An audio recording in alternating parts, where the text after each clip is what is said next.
Everyone, good morning. তো দাঁড়াও, একটা কাজ আগে করে আসি, গেটটা খুলে আসি, বর চলে এসেছে। আর কেউ হেসো না আমার ওইভাবে দৌড়ে যাওয়ার জন্য, কেননা ও তাড়াহুড়ো করে এলো তো, বাইকের হর্ন দিচ্ছিল, তো আমি দৌড়ে গেছি, না হলে ওরও বাইরে দাঁড়িয়ে থাকতে ভালো লাগবে না রোদের মধ্যে, তাই দৌড়ে গেলাম। তো ও সামনে এনে বাইকটা রাখছিল, আর আমি তো ওখানে ভিডিও করব, তাই বললাম ওইদিকে রাখো, আমি ভিডিও করছি। তখন ও ওইদিকে নিয়ে চলে গেল, মানে অন্য ক্যামেরার পেছনের দিকে বাইকটা রাখলো। তো চলো এখন তোমাদেরকে দেখাবো আমার সেই পার্সেলটা। আগের ভিডিওতে তো তোমরা বুঝেই গেছো যে কি পার্সেল এসেছিলো কি না কি। তো ঘরে বসেও আমি ভিডিওটা করেছিলাম, তবে একটা কারণে তোমাদের সাথে সেটা শেয়ার করতে পারিনি। আসলে আমি গরম লাগছিলো যখন ঘরে ভিডিওটা শ্যুট করছিলাম, তো আমি তাই কুলার চালিয়েছিলাম, আর কুলারের হাওয়াতে ক্যামেরাটা ব্লার হয়ে যায় আর ভিডিওটা কেমন একটা ব্লার হয়ে আসে। তো সেই কারণে আমি আর তোমাদের সাথে ওই ভিডিওটা শেয়ার করতে পারিনি। তো বলেছিলাম যে আমি নেক্সট ভিডিওতে তোমাদের সাথে শেয়ার করব যে ভিডিওর স্ট্যান্ডটা কেমন এসেছে কি না কি। আসলে অনেক সময় আমরা অনলাইনে ভালো জিনিস অর্ডার করলেও না কেমন একটা খারাপ জিনিস তারা পাঠিয়ে দেয়, আর টাকার জায়গায় তো টাকা চলেও যায়, কিন্তু জিনিসটা আমাদের ভালো আসে না। যেমন ধরো আগের বার যখন আমি রিং লাইট অর্ডার করেছিলাম আমার জন্য, টাকা নিয়েছিল ঠিকঠাক, কিন্তু জিনিসটা একদম বাজে এসেছিলো, আর তখন আমার খুব প্রয়োজন ছিল, এমার্জেন্সি, এখানে পাওয়াও যায় না এই দোকানঘাটগুলোতে। তো কলকাতায় তখন কিভাবে যাব বলো। আর সেই কারণে আমি অনলাইন থেকে ওটা রিটার্ন করিনি, সেই কারণে ওটা দিয়েই চালিয়েছিলাম কিছুদিন, তো তারপরে ভেঙে যায়। তো তারপর দেখো অনেক দিন পরে, প্রায় 6-7 মাস পরে একটা স্ট্যান্ড এই যে অর্ডার করেছি, চলেও এসেছে। আর এখন আমি বলবো স্ট্যান্ডটা কেমন এসেছে কি না কি। তো স্ট্যান্ডটা প্রথম কথা হচ্ছে খুবই ভালো এসেছে, মানে যতটা না আশা করেছিলাম তার থেকে দ্বিগুণ ভালো এসেছে। এই ফার্স্ট টাইম আমি 8-9 বার অনলাইনে অর্ডার করলাম কিছু জিনিস, তো একবার একটা জিনিস রেখেছিলাম আর 6বার রিটার্ন মেরেছি, মানে আসার পরে জিনিসটা দেখে রিটার্ন করে দিই। তো এইবার এই জিনিসটা এত ভালো আসবে আমি ভাবতেই পারিনি একদম। তো যাই হোক, দেখো আমি এটা খোলার পর না, প্রথমে আমি বুঝতেই পারছিলাম না যে এটা দাঁড়াবে কী করে, বারবার শুধু নিচু হয়ে পড়ে যাচ্ছে। তো তারপরে ওই যে যে মাঝখানে মাঝখানে গিট গিট টাইপের আছে না, ওইটা দিয়ে তো খুলতে হয়। তো আমি হঠাৎ করে ভাবলাম, তখন যখন খুললাম ওটা দিয়ে, তাহলে হয়তো আটকানোও যাবে ওইভাবে। তো ওটা এবার চেপে দিয়ে আটকে দিলাম। তো প্রথমে তো তোমরা দেখে বুঝতেই পারছিলে, আমারও ভীষণ বিরক্ত লাগছিল যে আটকাচ্ছে না কেন, বারবার এরকম হয়ে যাচ্ছে কেন। তো পার্সেলটা আসার পর তো দেখে আমি খুবই খুশি হয়েছি, অটোমেটিক যেইভাবে আমি দেখেছি অনলাইনে ঠিক সেই রকমই এসেছে। তারপর যখন তোমাদের সাথে শেয়ার করার সময় এরকম বারবার নিচু হয়ে যাচ্ছে, দাঁড়াচ্ছে না ভালোভাবে, তখন খুব বিরক্ত হচ্ছিলাম। আর ভাবছিলাম যে ওই কটাও যেরকম এলো এটাও এত বাজে এলো, তাই ভেবে খুব রাগ হচ্ছিল। তো তারপর যখন আমি বুঝতে পারলাম যে না, যেভাবে খুলেছি ঠিক সেইভাবেই ওটা আটকে দিতে হবে, তাহলেই স্ট্যান্ডটা দাঁড়িয়ে থাকবে। তো তারপর সেটা আটকে দিলাম। আর দেখো এই যে ফোন সেট করার যে জিনিসটা হয়, ওটাও লাগিয়ে নিলাম। আর আমি এখন ক্যামেরার পেছনে এসে দেখছিলাম যে আমার ভিডিওটা ঠিকঠাক শ্যুট হচ্ছে তো, কালকের মতো আবার ব্লার হয়ে গেল না তো। তো তারপর দেখলাম হ্যাঁ ঠিক আছে। তো এবার আমি বরকে ডেকে নিয়ে এলাম যে দেখো কেমন কি এসেছে। আসলে এই জিনিসগুলো ওই ভালো বোঝে।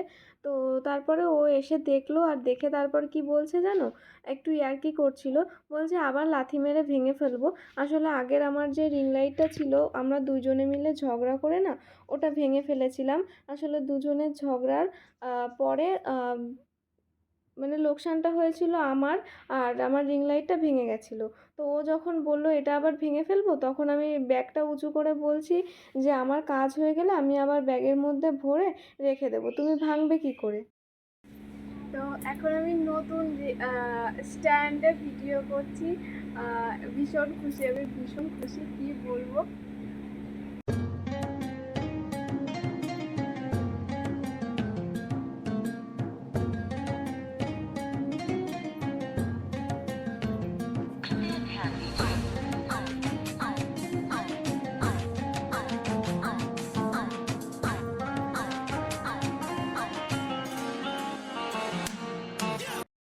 দেখতে এসছিস, চলে যাচ্ছিস কেন? তো কুকুরটাও আমার স্ট্যান্ডটা দেখতে এসেছে। আর তোমরাও কিন্তু বলবে অবশ্যই যে আমার স্ট্যান্ডটা কেমন হয়েছে। আসলে বারবার রিং লাইট বেরিয়ে যাচ্ছে মুখ থেকে। আর আমার এক্সাইটমেন্টটা তো দেখতেই পেলে ভিডিওর সামনে, মানে ক্যামেরার সামনে এসে আমি ভিডিও করব, নিজের মুখে বলবো, এত লজ্জা লাগছে। আর খুব হাসি লাগছিল, মানে খুব মনের মধ্যে খুব মজা হচ্ছিল, খুব আনন্দ পেয়েছি। আর খুব খুশি আজকে আমি, কি বলবো তোমাদেরকে। আসলে রিং লাইটটা ভেঙে যাওয়ার পর খুব খারাপ লাগছিল, খুব কষ্ট হচ্ছিল। প্রথম ভিডিওর জন্য ওই জিনিসটা কিনেছিলাম, তো ভেঙে যাওয়ার পর খুব কষ্ট পেয়েছিলাম। তো তারপরে আবার সেটা আমার বর এনে দিল, ওই ভেঙে ওই আবার কিনে দিল। তো সেই জন্য আমি দ্বিগুণ খুশি হয়ে গেছি। তো এখন আমি তোমাদের সাথে তো শেয়ার তো করে দিলাম যে কিভাবে কি কেনা হলো কি না কি। এখন মানে দেখিয়ে দিলাম যে কেমন হয়েছে। তো তারপর এখন আমি এই ব্যাগটার মধ্যে রাখবো, কিন্তু ওটা আমি পুরো ছোট করতে পারছি না। তো টেনশনে পড়ে গেছি কি করে হবে। তো পরে ঠিক করে নেব, যাই হোক। চলো নতুন রিং লাইটের নতুন একটা জিনিস রান্না করে আমি রিং লাইটটার উদ্বোধন করে দিই। আসলে অনেক দিন ধরেই আমি ভাবি রান্নার রেসিপি করব, কিন্তু যেহেতু রিং লাইটটা আমার নষ্ট হয়ে গেছিলো, সেই কারণে একটু অপেক্ষায় ছিলাম। ভিডিও করার জন্য সেরকম কিছু ছিল না, আর আমার ক্যামেরাম্যানও নেই। তো দেখতেই পেলে আমটা আমি কেটে নিলাম ঠিক এই রকম করে। তো একটুখানি আঁটি হয়ে পারেনি এরকম আম নিয়ে ঠিক এইভাবে কেটে নিতে হবে। আটিটা ফেলে দিয়ে একটু শক্ত শক্ত হবে আমটা, আর একটু মোটা মোটা করে কেটে নিতে হবে। তো তারপরে এই যে দেখো আমি এখন ধুয়ে নেব আমটা ভালো করে। তো 3-4 বার ধুয়েছি, কিন্তু দেখিয়েছি 2 বার। তো প্রত্যেক জিনিস তো সবটা দেখানো যায় না, এডিট টেডিট করে ভালো করে জিনিসটা তোমাদের সামনে তুলে ধরতে হবে। তো সেইভাবে আমি আমটা কেটে দেখো ধুয়ে নিচ্ছি। আসলে আজকে আমের আচার করার আরও একটা কারণ আছে। ছোটোবেলা থেকে মা দেখতাম আমের সময় এলে কাঁচা আম দিয়ে আচার বানিয়ে খাওয়াতো। তারপরে আমার জেঠিরাও সবাই, মানে আমাদের বাড়িতে সবাই আমের টাইম এলে, অবশ্য প্রত্যেক বাড়িতেই হয় এরকম, তো সেরকম আমাদের বাড়িতেও হতো, আমের আচার বানিয়ে খাওয়াতো। আমের আচার, আম তেল, আম শক্ত, পেকে গেলে আম, তো এরকমভাবে করতো। তো ওই সব জিনিস তো আর আমি পারি না। অবশ্য পারি না তা বললে নয়, সব কিছুই পারি, কিন্তু মায়ের হাতের একটা জিনিসের স্বাদই আলাদা। তো আগের বছরও আমার শাশুড়ি মা গেছিলো কলকাতায় একটা কাজের জন্য, মানে আমারই একটা দরকারে, হয়তো এখন ঠিক খেয়াল আসছে না, আমার দরকারেই হয়তো গেছিলো। তো তখন মা এই আমের আচার বানিয়ে পাঠিয়ে দিয়েছিল। তো তারপর না আমি তখন খেয়েছিলাম, আমার বড়ও খেয়েছিল, তো ওর খুব ভালো লেগেছিল। আর সেইবারও খেয়েছি। ছোট থেকে প্রত্যেক বছর মা আমের আচার করে, আর আমরা ভাই বোনেরা সবাই মিলে খাই। তো এই বছরও মা হয়তো বানিয়েছে, কিন্তু আমি খুব মিস করছি আমের আচারটাকে।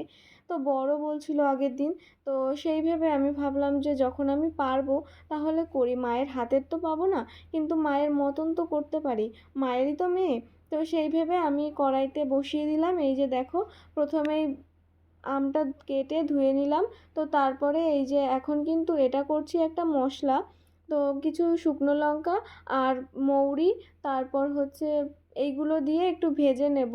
তো এর মধ্যে আছে শুকনো লঙ্কা আর মৌরি, আরও অনেক কিছু দেওয়া যায়, কিন্তু সব কিছু আমাদের ঘরে ছিল না। তো সেই কারণে আমি শুকনো লঙ্কা আর মৌরিটাকেই লাল লাল করে ভেজে নেব। আর এখন দেখো এই যে ভেজে নিচ্ছি, ঠিক এইভাবে লাল লাল করে ভেজে নিতে হবে, পুড়ে যায় না যেন, তাহলে একটা অদ্ভুত গন্ধ বেরোবে, একদমই টেস্টি হবে না। আর একটা পোড়া পোড়া ফ্লেভার বেরোবে, মানে গন্ধটা আসবে। তো সেই কারণে দেখো আমি কিন্তু একদমই নাড়ানো বন্ধ দিইনি, আমি নেড়ে চেড়ে দিয়েই যাচ্ছি। আর ঠিক এই যে এইরকম একটা জায়গায় এলে, মানে এরকম একটা কালার এলে তোমরা নামিয়ে নেবে। আর এটাকে শিলে পারো, যেভাবে পারো, মিক্সিতে পারো, বেটে নেবে। তো এইটুকু মশলা আমি আর মিক্সিতে দেইনি, শিলনোড়াও নামাইনি, রুটি বেলার যে ওইটা আছে ওইটা দিয়েই আমি পেস্ট করে নিচ্ছি, আসলে বেটে নিচ্ছি। আর যেহেতু এই রুটি বেলার এটাই করছিলাম, সেই কারণে না পুরোটা আমার পেস্ট হয়নি, মানে হালকা পেস্ট হয়েছে, তাতেও কোনো ব্যাপার না। আচারের মধ্যে দেব, তো সেটাতে কোনো প্রবলেম হবে না। তোমরা যদি পারো তাহলে মিহি মিহি করে একদম পেস্ট করে নেবে। আর বললামই তো, যেহেতু অল্প মশলা ছিল সেই কারণে আমি আর দিইনি মিক্সিতে। তো দেখো এই যে আমার হয়ে গেছে, এই রকমই করে নিলাম আমি, এটাই আর এর থেকে ভালো হচ্ছিল না। তো তো দেখো আমার কিন্তু মশলাটা বেটে নেওয়া হয়ে গেছে, এখন আমি বাটিতে তুলে রাখবো। আর এটার যে কি সুন্দর একটা গন্ধ বেরাচ্ছিল, কি ফ্লেভার বেরোচ্ছিল, তোমরা না দেখলে সামনের থেকে বুঝতে পারবে না। তো তখন তো দেখতেই পেলে আমি আমটা রোদে দিয়েছিলাম হলুদ মাখিয়ে। আর হলুদ মাখানোর কারণ হচ্ছে যাতে কালো কালো দাগ না হয় আমগুলোতে। তো দেখো ঠিক এইভাবে শুকিয়ে গেছে। পুরোপুরি 3টে 5-এর সময় আমি এটাকে তুলতে গেছি।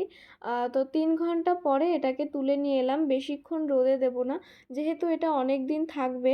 অবশ্য আমার কাছে অনেক দিন থাকবে না, আমি খুব তাড়াতাড়ি শেষ করে ফেলবো, কেননা আমার মোস্ট ফেভারিট একটা জিনিস হচ্ছে আমের আচার। তো এটা খুব তাড়াতাড়ি শেষ হয়ে যাবে, আবারও করব। তো তাই আজকে প্রথম দিন করছি বলে তোমাদের সাথে রেসিপিটা শেয়ার করলাম। তো দেখো ওটা তো তুলে নিয়েছিলাম, আর এখন সন্ধ্যা হয়ে গেছে। তো রেসিপিতে ফেরা যাক। তো কড়াইটা গরম করে আমি কিন্তু তেল দিয়ে আরও একটু গরম করে 5 ফোড়ন আর শুকনো লঙ্কা দিয়ে ফোড়ন দিয়ে নিয়েছি। এরপর হলুদ মাখানো শুকানো যে আমটা ছিল সেটা একটু দিয়ে দিলাম। এটাকে সুন্দরভাবে নাড়াচাড়া করব, যাতে প্রত্যেকটা আমের চারিপাশে তেলটা লেগে যায় সুন্দরভাবে, মানে একটু হালকা ফ্রাই হয়ে যায়। ফ্রাই বলতে মানে হালকা নাড়াচাড়া করতে হবে তেলের ওপরে। আর হ্যাঁ, তোমরা যদি পারো পুরোপুরি কাঁচা আম নেবে। আসলে এইখানে আমার এইখানে যে আমগুলো আমি কেটেছি, তো এই আমের মধ্যে 2-3টে আম কিন্তু হালকা নরম হয়ে গেছিলো, যেই কারণে মনে হচ্ছে যে পেকে গেছে, কিন্তু আসলে পেকে যায়নি। ওই আমগুলো একটু নরম হয়ে গেছে, সেই কারণে পাকা পাকা লাগছিলো। তো দেখো তারপরে আমাদের ঘরে ছিল খেজুরের গুড়, তো ওটাই আমি দিয়ে দিলাম। এর মধ্যে আর চিনি ইউজ করব না। আসলে খেজুরের গুড় তারপর আখের গুড় এইগুলো দিলে টেস্টটা একটু বেশি হয়। আর যারা গুড় পছন্দ করো না তারা চিনিও দিতে পারো। আসলে চিনি দিয়েই আমি রেসিপিটা করতাম, কিন্তু আমাদের ঘরে অনেকটা গুড় রয়েছে, তো এগুলো নষ্ট হয়ে যাবে। তাই আমি ভাবলাম তাহলে গুড় দিয়ে যখন হয়, তাহলে আমি গুড় দিয়েই করব। আর গুড়টাও শেষ হয়ে যাবে, খাওয়াটাও হয়ে যাবে। তো এই একই কারণে, মানে আমার কত বুদ্ধি বলো। গুড়টা দেওয়ার কিছুক্ষণ পর কিন্তু এটা নরম হয়ে গেছে। আর এখন কিন্তু আমি খুন্তিটা দিয়ে সুন্দর করে ভেঙে দিচ্ছিলাম, যাতে প্রত্যেকটা আমের গায়ে গুড়টা লেগে যায়। তো যাই হোক, যতটা যা হয়েছে এবার একটু ঢেকে দেবো। আর ঢাকনা খোলার পর কিন্তু ঠিক এই রকম হয়ে গেছে। মানে দেখতেই পাচ্ছ পুরো গুড়টা আম কেমন একটা মানে গলে গেছে।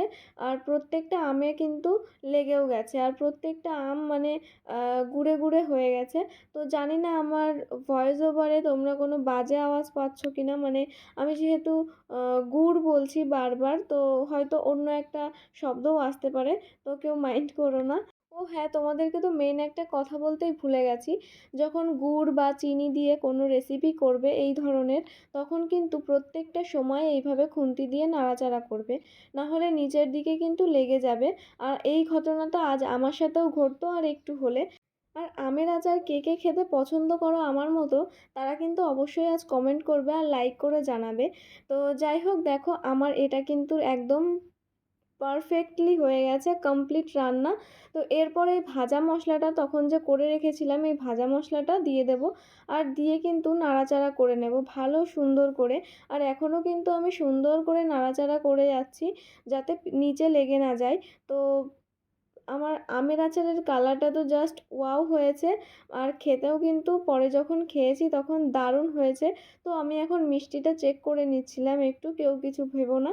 আমি এইভাবে একটুখানি, মানে আমার আর লোভ সইছিল না, আর তর সইছিল না খেতে। তো হয়তো মায়ের মতো হয়নি, কিন্তু খারাপও হয়নি। তো মায়ের টেস্ট হালকা হালকা এসেছে। তো যাই হোক, এখন আমি এই সেই ভাজা মশলাটা দিয়ে আরেকটু নাড়াচাড়া করে নামিয়ে নেব। আর যদি পারো নামিয়েই ভাজা মশলাটা দিতে পারো। তো আমি মনে করি এটা দিয়ে একটু নাড়াচাড়া করলে মশলাটাও জাল হয়ে যাবে, আর গ্যাসের সমস্যা হবে না। তো সেই কারণে আমি ওটা দিয়েও একটু নাড়াচাড়া করে নিলাম। তো কাঁচা আমের আচারের রেসিপি কিন্তু অলমোস্ট কমপ্লিট। এবার এটাকে তোমরা কেউ কাচের জারে বা কিছুতে তোমরা সংরক্ষণ করে রাখবে। আর হ্যাঁ, আজকের মতো ভিডিও এই অবধিই। দেখা হবে নেক্সট কোনো ভিডিওতে। ততক্ষণ অবধি সবাই take care, bye, love you.